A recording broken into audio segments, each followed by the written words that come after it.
जय श्री कृष्णा मित्रों, आपका स्वागत है। दोस्तों, हम सभी अपने जीवन में कुछ ना कुछ दान करते हैं, लेकिन क्या आपको पता है कि सबसे अच्छा और उत्तम दान कौन सा है? क्या है सबसे बड़ा पुण्य? आइए जानते हैं। इस कहानी से काशीपुर नाम के एक गांव में हरीश नाम का एक आदमी रहता था, जो लकड़ी काटकर अपना जीवन यापन करता था। वह अपनी पत्नी के साथ रहता था। जलाऊ लकड़ी से होने वाली कमाई पर्याप्त नहीं थी। भोजन और कपड़ों की हमेशा ही कमी रहती थी। एक दिन परेशान होकर हरीश की पत्नी उससे बोली, कितने ही दिन देख लो, यही कमाई रहेगी। कोई त्योहार नहीं होता, कोई जश्न नहीं होता। इस जलाऊ लकड़ी को काटने और बेचने के बजाय तुम शहर जाकर कुछ काम क्यों नहीं कर लेते? कितने सालों तक हम ऐसे ही अपने जीवन व्यतीत करेंगे? मैं हमेशा तुम्हारी बात सुनता हूँ। कितनी बार मुझे कहना पड़ेगा कि मैं इस गांव को नहीं छोड़ सकता। शहर में यहाँ की तरह शांति नहीं है। मैं नहीं चाहता कि अगली बार हमारे बीच यह बात निकलेगी। उसकी पत्नी कहती है, अब हम क्या करें? यहाँ आप उस वजह से हो जिसने तुम्हें बांध रखा है। ठीक है, खाना बन गया है, खाओ और जाओ। भोजन करने के बाद हरीश लकड़ी काटने चला जाता है। चलते चलते काफ़ी आगे निकल जाता है। वह सोचने लगता है कि आज तो बहुत दूर चला आया। मुझे एक बड़ा पेड़ चाहिए, लेकिन मुझे एक भी नहीं मिला। वहाँ एक पेड़ है, पर काफ़ी छोटा है। इससे मेरा क्या होगा? ठीक है, आज के लिए इससे ही काम चलाना पड़ेगा। वह एक पेड़ काटता है और अपने सिर पर जलाऊ लकड़ी का एक बंडल रखता है और उस लकड़ी को बेचने के लिए जाता है। ये क्या, लकड़ी खरीदने वाला कोई नहीं है क्या? इन सब लकड़ियों को मुझे घर लेकर जाना पड़ेगा।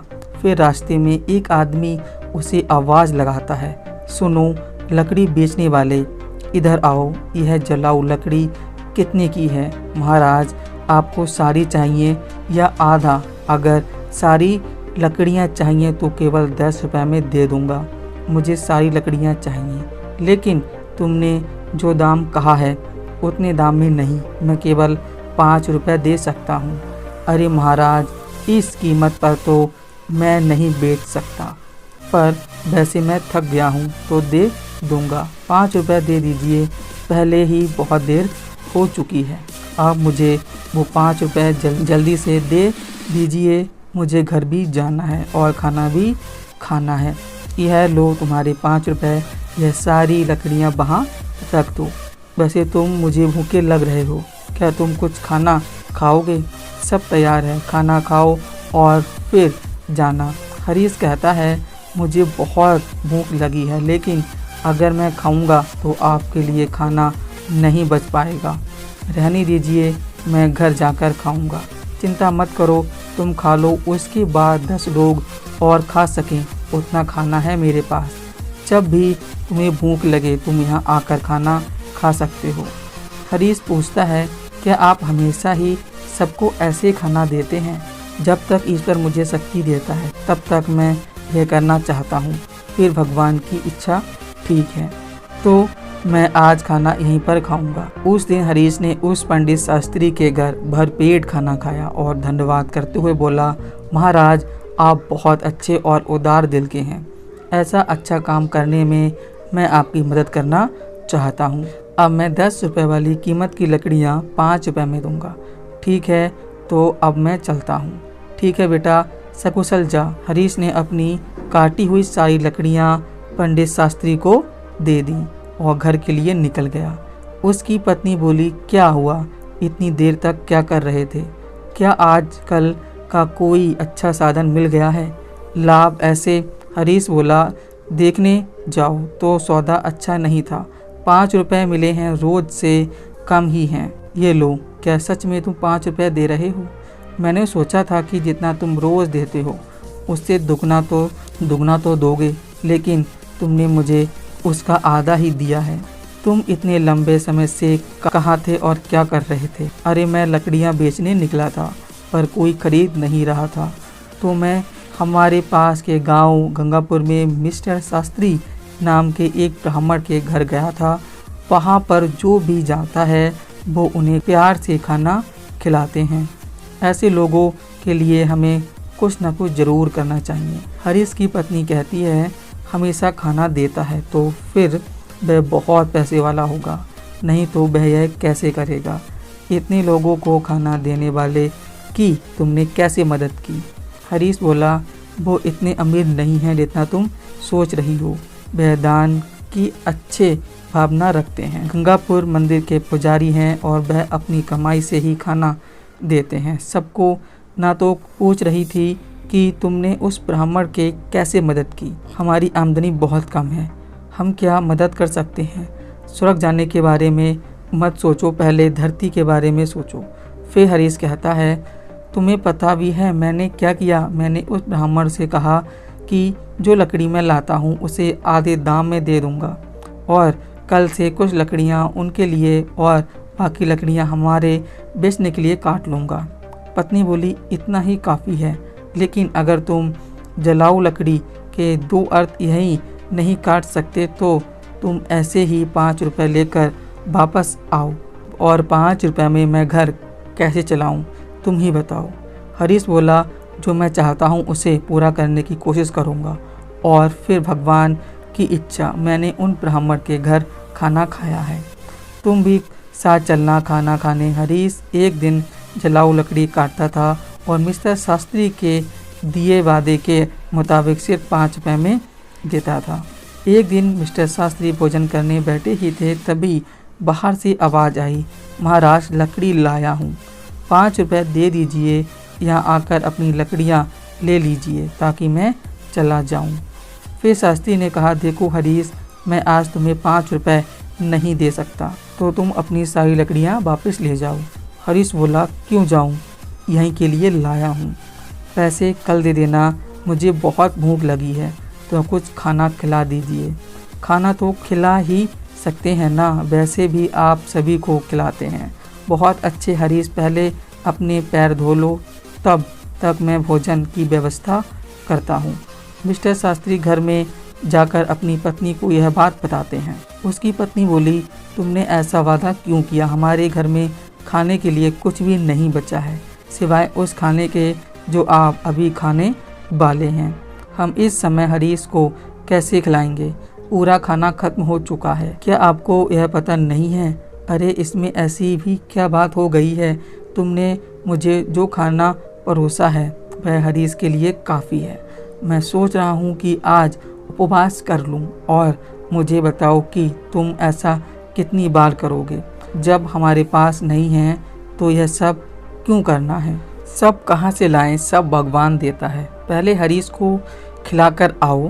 पंडित शास्त्री ही थे जिन्होंने आने वालों को खाना दिया। भले ही उनके पास एक दिन हमेशा की तरह हरीश लकड़ी काटने जाता है, वह सोचता है कि जंगल के सामने सारे सूखे पेड़ तो मैंने काट दिए हैं, बाकी सब बचे हैं। जंगल के अंदर जाना थोड़ा मुश्किल लग रहा है, मैं इससे पहले कभी इतना अंदर नहीं गया, मुझे सावधान रहना चाहिए, जंगली जानवर हो सकते हैं, अगर मुझे कुछ हो गया तो। यह सोच कर हरीश जंगल के बीच चला जाता है। इतनी दूर आ गया पर कोई पेड़ नहीं मिला। यह अच्छा लग रहा है कि एक शाखा ही काफ़ी है, अगर मैं इसे काटता हूँ तो 3 ढेर बन जाएंगे, पहले ही बहुत देर हो चुकी है। यह सोचकर हरीश उस पेड़ पर चढ़ गया और उस डाली पर बैठकर उसी डाली को काटने लगा। बहुत बड़ी शाखा होने के कारण शाखा टूटकर बगल के पेड़ के नीचे टीले पर जा गिरती है। फिर अचानक ही वहाँ एक तपस्वी प्रकट हो जाते हैं और क्रोध में बोलते हैं मेरी तपस्या किसने भंग की, लगता है वह तुम ही थे, मैं तुम्हें श्राप देता हूँ कि तुम कुत्ते बन जाओ। फिर हरीश घबराकर कहता है अरे महाराज, मुझे नहीं पता था कि यहाँ आप नीचे बैठे हैं, मैं यहाँ 100 साल से तपस्या कर रहा हूँ और तुमने मेरी तपस्या भंग की है। हरीश ने कहा मैं रोज पेड़ काटने आता हूँ और जलाऊ लकड़ी बेचता हूँ, मैंने जानबूझकर ऐसा नहीं किया, मुझे माफ़ कर दीजिए महाराज, कृपया श्राप को वापस ले लीजिए, मैंने क्रोध में आकर तुम्हें श्राप दिया है क्योंकि तुमने मेरी तपस्या तोड़ी। श्राप को वापस लेना संभव नहीं है, जिसने श्राप दिया है उसके लिए भी संभव नहीं है। पर मैं तुम्हें एक उपाय बताता हूँ। सुनो। हरीश बोला, कृपया मुझे बताइए महाराज, मैं इस श्राप से छुटकारा पाने के लिए क्या करूँ? तुम ऐसे लोगों को ढूंढो जो सबसे अच्छा दान देते हैं। उनके खाने के बाद उनके खाने में कोई भी दाना रह जाता है तो उसे खाकर तुम श्राप से मुक्त हो जाओगे। अगर तुम अपने अभी के रंग से भूरे और सफ़ेद हो जाते हो तो तुम श्राप से मुक्त हो जाओगे। हरीश रोते हुए कहता है, मैं अपनी पत्नी को रोजाना जलाऊ लकड़ी काटने से मिलने वाले पैसों से सहारा देता हूँ। अब मैं कुत्ता बन गया हूँ तो मेरी पत्नी का क्या होगा? महाराज, चिंता करने की कोई ज़रूरत नहीं है। तुम्हारी पत्नी को कपड़ों की कोई कमी नहीं होगी। भगवान है जो इसकी व्यवस्था करेंगे। इस बार जब श्राप टूटेगा तो तुम अपने कष्टों से मुक्त हो जाओगे और धन धान से सुखी जीवन व्यतीत करोगे। हरीश श्राप के कारण कुत्ते में बदल जाता है। मुझे अब इजाज़त दीजिए महाराज। इतना कहकर वह श्राप से छुटकारा पाने के लिए यात्रा शुरू करता है। वह सोचने लगता है, जैसा ऋषि ने कहा था, मुझे सबसे अच्छा दान देने वाले कहाँ मिलेंगे? मेरी कुछ भी समझ में नहीं आ रहा है। पंडित शास्त्री ने, वह बड़े ही उदार दिल के आदमी हैं। अपने पहले प्रयास के रूप में पंडित शास्त्री के पास जाता हूँ। हरीश कुत्ते के रूप में शास्त्री के घर जाता है। शास्त्री अपनी पत्नी से कहते हैं, चलो अच्छा हुआ आज मैं बिना किसी परेशानी के सभी मेहमानों को खाना खिला पाया। सच में मैं बहुत संतुष्ट हूँ। भगवान मुझे उन सभी को खाना खिलाने की शक्ति दो जो आज यहाँ आए हैं। शास्त्री के खाना खाने के बाद उसकी पत्नी ने बाकी खाना बाहर फेंक दिया। हरीश कुत्ते के रूप में वहाँ आया और शास्त्री के खाने से बचा हुआ खाना खा लिया। खाना खाते ही उसका आधा शरीर तुरंत सफ़ेद हो जाता है। हरीश खुश होकर कहता है कि मुझे लगा ही था कि पंडित शास्त्री बहुत ही उदार आदमी के हैं। मुझे तुरंत ही आधे श्राप से मुक्ति मिल गई है। लेकिन दूर ही एक श्राप मुक्त होने के लिए मुझे दूसरे आदमी को ढूंढना होगा। कोई आसपास मिल सकता है? शायद मुझे श्राप से मुक्ति मिल सकती है। अगर दिए गए श्राप से मुझे मुक्ति मिल जाती है तो श्राप से मुक्त होने के बाद मैं धन धान और सुख के साथ रहूँगा। मैं चाहे कितने भी साल लकड़ियाँ काट लूँ, कभी इतना बड़ा नहीं बन पाऊँगा। लेकिन यह मेरे साथ अच्छा ही हुआ। मुझे श्राप देने के लिए बहुत बहुत धन्यवाद महाराज। इतना कहकर हरीश दूसरे आदमी को खोजने लगता है। एक दिन संतोष नाम का एक आदमी हल जोतते हुए हरीश को दिखाई देता है। यह सोचता है हरीश उसके घर के सामने जाता है। वहाँ से गाय दान लेने वाले सुरेश गाय को लेकर संतोष के बारे में सोचता है। संतोष बहुत ही पवित्र आदमी है। वो सिर्फ मुझे ही नहीं कई लोगों को गाय दान दे रहा है। ऐसे लोगों को आशीर्वाद मिलना चाहिए। हरीश उसकी बातें सुनकर कहने लगता है कि वाह वाह, आज मुझे श्राप से मुक्ति मिल जाएगी। यह आदमी उस पंडित शास्त्री के सामने ही होना चाहिए जो सबसे अच्छा दान कर रहा है। रुक कर देखता हूँ कि वो कब खाना खाता है। हरीश के वहाँ बहुत देर तक इंतजार करने के बाद संतोष ने अपना खाना खाया और पत्ते को बाहर फेंक दिया। हरीश तुरंत जाकर उस पत्ते का बचा हुआ खाना खा लेता है। हरीश आश्चर्य से कहता है, अरे कोई रंग नहीं उतरा। संतोष ने गाय का दान किया था, फिर रंग क्यों नहीं बदला? मुझे कुछ समझ में नहीं आ रहा है। वह पास आकर शास्त्री जी के घर के बाहर बैठ गया। वहाँ दो आदमी आपस में बात कर रहे थे कि सुशील, आज संतोष ने फिर गाय का दान दिया। वो चाहे कितनी ही दानी दिखता हो, वह हमेशा गांव के बाहर वालों को ही बुलाकर दान देता है। अगर तुम सच जानोगे तो चौंक जाओगे। उसकी सारी गाय 2 महीने से ज़्यादा दूध नहीं देती। उससे यह पहले से ही पता होता है और फिर उन्हें बैठाकर क्यों खिलाएं, इसलिए दान दे देता है। कभी दूध देने वाली अच्छी गाय दान नहीं करता। ऐसा है कि अगर वह ऐसा करता है तो अवश्य ही उसे पाप लगेगा। हमारे राजा की तरह कोई भी नहीं कर सकता। वह एक महान दानी 1 हफ्ते से खाना दे रहे हैं और कल आखिरी दिन अन्नदान के साथ वस्त्रदान भी करने वाले हैं। वह वहाँ सबके साथ 1 हफ्ते से खाना खा रहे हैं। ऐसा धर्मी मैंने कहीं नहीं देखा। यह बातें सुनकर हरीश बहुत खुश हुआ। उसके मन में विचार आया, चलो अब ये तय है कि मुझे श्राप से मुक्ति मिल जाएगी। मुझे तुरंत राजा के पास पहुंचना चाहिए। वो राजमहल के बजाय लोगों के साथ खाना खा रहे हैं। इस अवसर का लाभ उठाना चाहिए। अगले ही दिन हरीश उस जगह पहुंच गया जहां राजा खाना देता था। वहां उसने राजा को कपड़े बांटते हुए देखा। वह सोचने लगा, राजा कितने अच्छे हैं। वह खाना देने के साथ साथ लोगों को कपड़े भी दे रहे हैं। मैं जिस दूसरे आदमी को ढूंढ रहा था, अवश्य ही यह वही राजा है। राजा के खाने का इंतजार करना होगा। राजा के खाने के बाद सैनिक उस पत्ते को बाहर फेंक देते हैं जिसमें राजा ने खाया था। यह देखकर हरीश वहां जाता है और पत्ते में से खाना खाता है और फिर आश्चर्य रूप से खुद को देखता है, अरे ये क्या, इतने महान दानी राजा का भोजन करने के बाद भी मेरा रंग नहीं बदला। यह श्राप तो दूसरे तरह का लग रहा है। मुझे तुरंत उस ऋषि के पास जाना चाहिए जिसने मुझे यह श्राप दिया। हरीश उस स्थान पर पहुंचता है जहां ऋषि को प्रणाम करता है। तपस्वी उसे निराश देखकर पूछते हैं, क्या हुआ हरीश?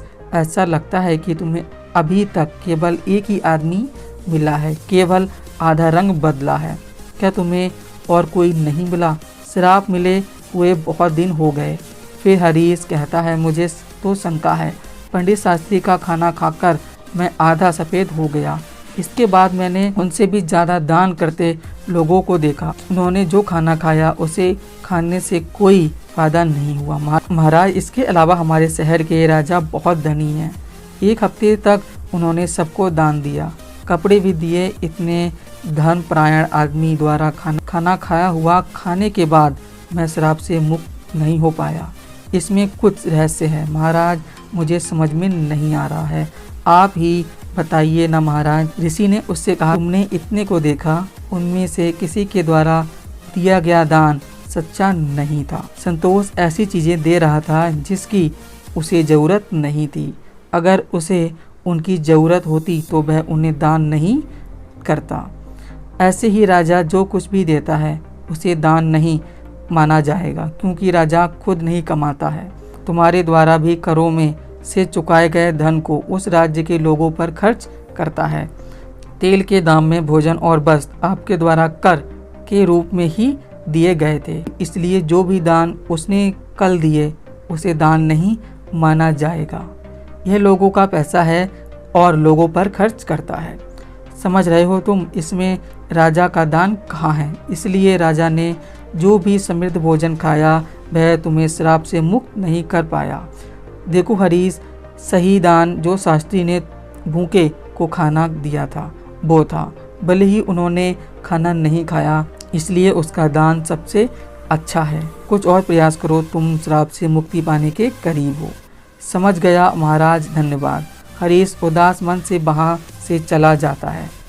बाप रे, इतनी दूर चला आया, बहुत भूख लगी है। अच्छा होगा कि पास में कुछ खाना मिल जाए। वहाँ पास में एक बूढ़ा आदमी घड़े में पानी ले जाता हुआ उसे दिखाई दिया। वहाँ दो लोग बातें कर रहे थे। उस बूढ़े आदमी को देख रहे हो? वह घड़े में पानी लाता है और वहाँ रखता है और इस धूप वाले रास्ते से गुजरने वालों के लिए पानी लाता है। यह बूढ़ा आदमी ऐसा लग रहा है जैसे 90 साल से अधिक का है। इसका काम काबिले तारीफ है। बूढ़ा आदमी जो खाना लाया था उसे निकालकर खाने लगता है। भूखा हरीश बूढ़े आदमी के पास जाता है। बूढ़ा आदमी अपने खाने में से जो कुछ लेता है और हरीश को देता है। हरीश जिसे खाते ही श्राप से मुक्ति पाकर एक आदमी बन जाता है। उसने बूढ़े आदमी को धन्यवाद किया और वापस लौट आया। क्या बात है, दान कभी छोटा या बड़ा नहीं होता। दूसरों की भूख मिटाने वाले शास्त्री और प्यास बुझाने वाले उस आदमी जैसा होता है।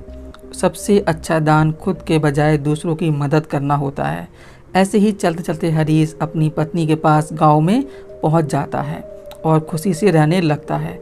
उधर पंडित शास्त्री ने इतना दान कर दिया था कि उनके पास खाने को कुछ भी नहीं रह गया था। जब उसकी पत्नी ने उससे कहा कि पास के गांव में एक सेठ जी रहते हैं, वह पुण्य को मोल में खरीद लेते हैं, अतः आप उनके पास जाकर अपना कुछ पुण्य बेचकर कुछ पैसा ले आइए, जिससे अपना कुछ काम चल जाए।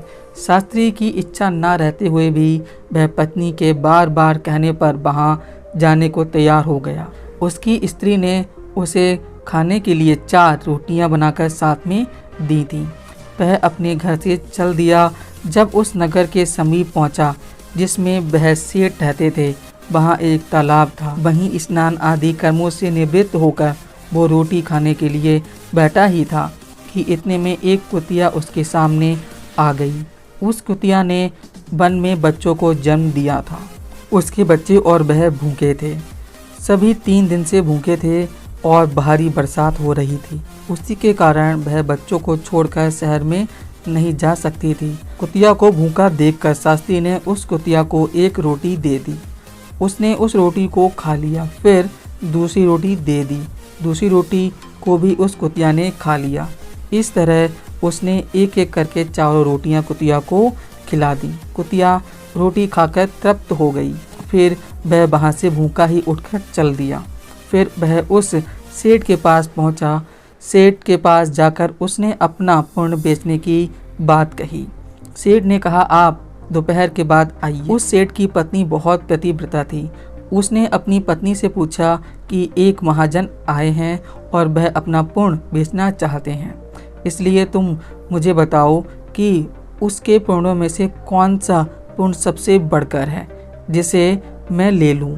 सेठ की पत्नी ने कहा, आज जो उसने तालाब पर बैठकर एक भूखी कुतिया को 4 रोटियां दी हैं, उस पुण्य को खरीदना चाहिए, क्योंकि उसके जीवन का यह सबसे बड़ा पुण्य है। नियत समय पर शास्त्री सेठ के पास आया और सेठ से बोला, आप मेरे पुण्यों में से कौन सा पुण्य खरीदेंगे। सेठ ने कहा, आज आपने जो यज्ञ किया है, हम उसी यज्ञ के पुण्य को लेना चाहते हैं।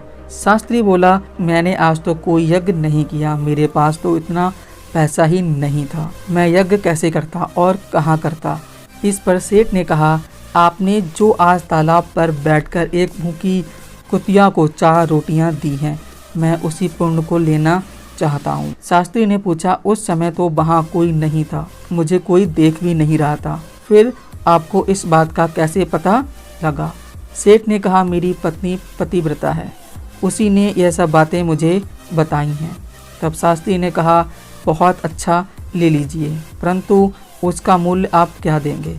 सेठ ने कहा, आपकी रोटियां जितने वजन की थीं, उतनी ही हीरे मोती मैं तौल कर दे दूंगा।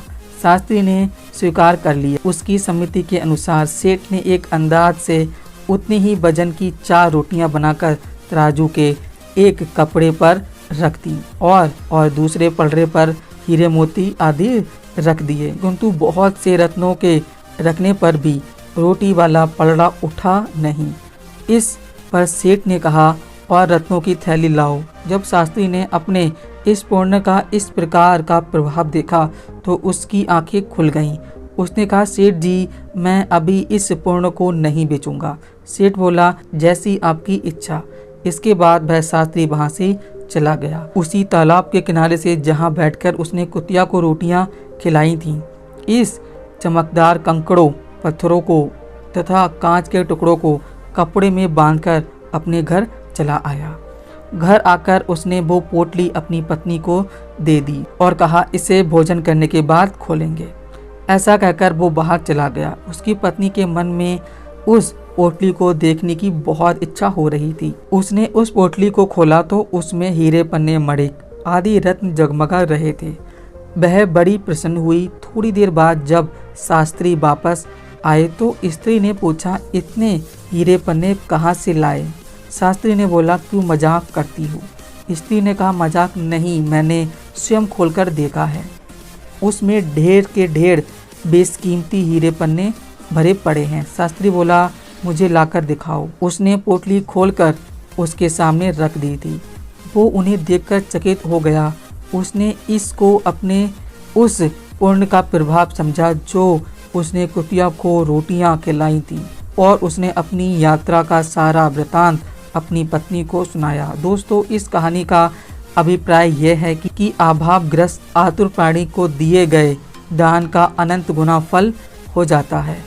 वहीं सबसे बड़ा दान होता है जो सबसे बड़ा पुण्य भी होता है। भगवान की दया के प्रभाव से कंकड़ पत्थर भी हीरे पन्ने बन जाते हैं। दोस्तों, इस प्रकार दीन दुखी और अनाथ को दिया गया दान उत्तम है।